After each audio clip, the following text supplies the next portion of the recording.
Matapos magpaiyak sa award-winning na pelikulang Green Bones, sasabak naman sa mga aksyong eksena sina Dennis Trillo at Ruru Madrid para po ito sa seryeng Hari ng Tondo. Saksi si Aubrey Carampel. Matapos magsama sa award-winning and critically acclaimed GMA Pictures film na Green Bones, dadalhin naman ni na Kapuso Drama King Dennis Trillo at Kapuso Prime action hero Ruru Madrid ang kanilang blockbuster tandem at intense chemistry sa aabangang GMA Prime series na Hari ng Tondo. Sa story conference, ramdam na ang excitement ni na Dennis at Ruru sa kanilang reunion project.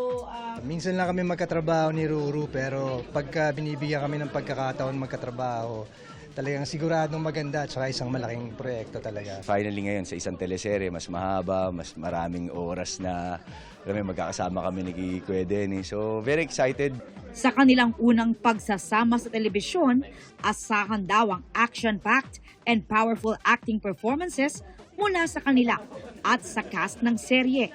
Si Ruru nagkaroon pa raw ng immersion para mas maintindihan at magampanan ng karakter ng mabuti na isang lumaki at nakatira sa Tondo.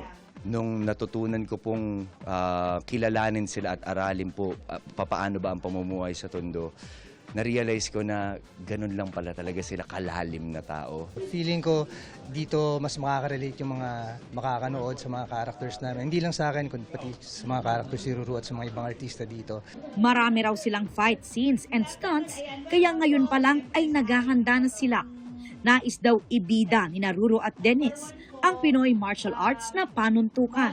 Yung panuntukan is dirty boxing. So sabi ko, parang swak na swak to sa Tondo. Ever since then, talagang todo ensayo hanggang sa kahit nasa Spain ako, takbo ko ng takbo.